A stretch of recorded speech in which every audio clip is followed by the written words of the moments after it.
Здравейте, тиктокаджи, здравейте, колегоречи, добре дошли в вечерните новини по Горбети. Хади Ваким, пускай кафенцето и дай да видим какво става на фронта в Близкият изток. А там с нощи, да ти кажа, беше доста напрегната нощ. Та беше свален един самолет цистерна на американските ВВС.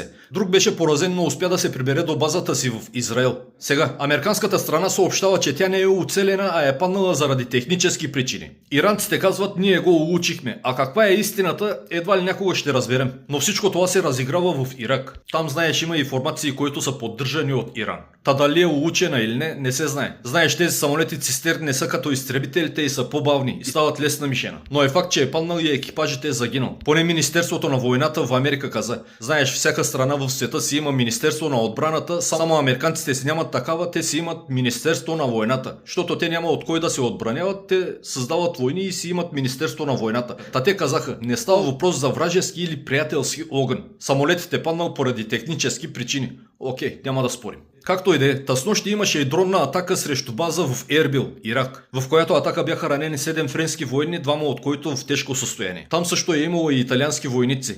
Та след тази атака, италианското министерство съобщи, че изтегля всичките си военни от Ирак. Знаеш, пред 2 дена беше обстрелвана и военна база в Йордания. Военна база, която се използва и от около 100 немски военни. Обаче сред тях нямаше ранени, защото след подаденият сигнал за тревога, те са се скрили в бомбоубежището. Германия иска също да си ги прибере. Та снощи имаше и около 20 убити израелски войници в Ливан. От 7-8 дена насам Израел интензивно бомбардира Южен Ливан. Те атакуват също и жилищни квартали. Убитите сред цивилното население вече прехвърлиха 1000, а близо 1 милион души се наложи да напуснат домовете си. Повечето от тях са в палаткови бежански лагери.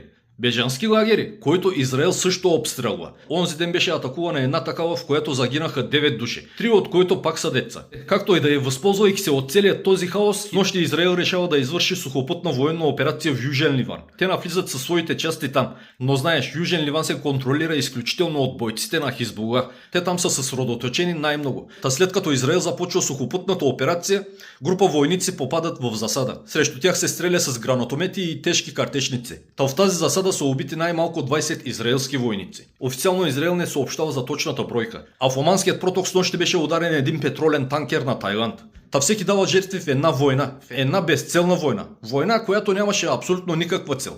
Уж се почна с ядрени програми, след това балистични ракети, след това сваляне на режима Туйоной, но нищо съществено не се постига. Единственото, което става е това, че се бомбардират разни цели там. Нищо, че президент Кносъният психар излиза и казва 90% са унищожени, вече са към края, в Иран не остана нищо, което да се бомбардира и така нататък. Унищожава и се опустошава една държава. Янките и евреите стигнаха до там, че да бомбардират и водно-пречиствателните станции на хората, което за мен си е подлост, нищо друго. Та по този начин американците се надяват, че народът ще се вдигне срещу режима. Удреме енергетика, удреме водни запаси, удри там и зърнените депа, да няма хората какво да ядат. Може и да се вдигнат. Американците изпускат нещо. Виж, хората бяха срещу режима, нали? Обаче, когато някой ги нападне, всичките се събират около режима и са срещу Америка. Окей, има и част, която е наистина срещу режима. Но в по-голямата си част народът се обединява около режима. Та започнаха една война, която нищо няма да донесе, освен смърт, хаос и инфлация. Те да си приказват колкото щат. Ние унищожаваме ядрени лаборатории и не знам си какво. Това са приказки, които може да си говорят Натаняху и Тръмп. А на Натаняху му отне 35 години, за да намери достатъчно тъп американски президент, който да накара да нападне Иран. Но всички знаем, че не е само заради това. Тръмп не е чист човека. 100% Тръмп го заплашват и шантажират с някакви записи там.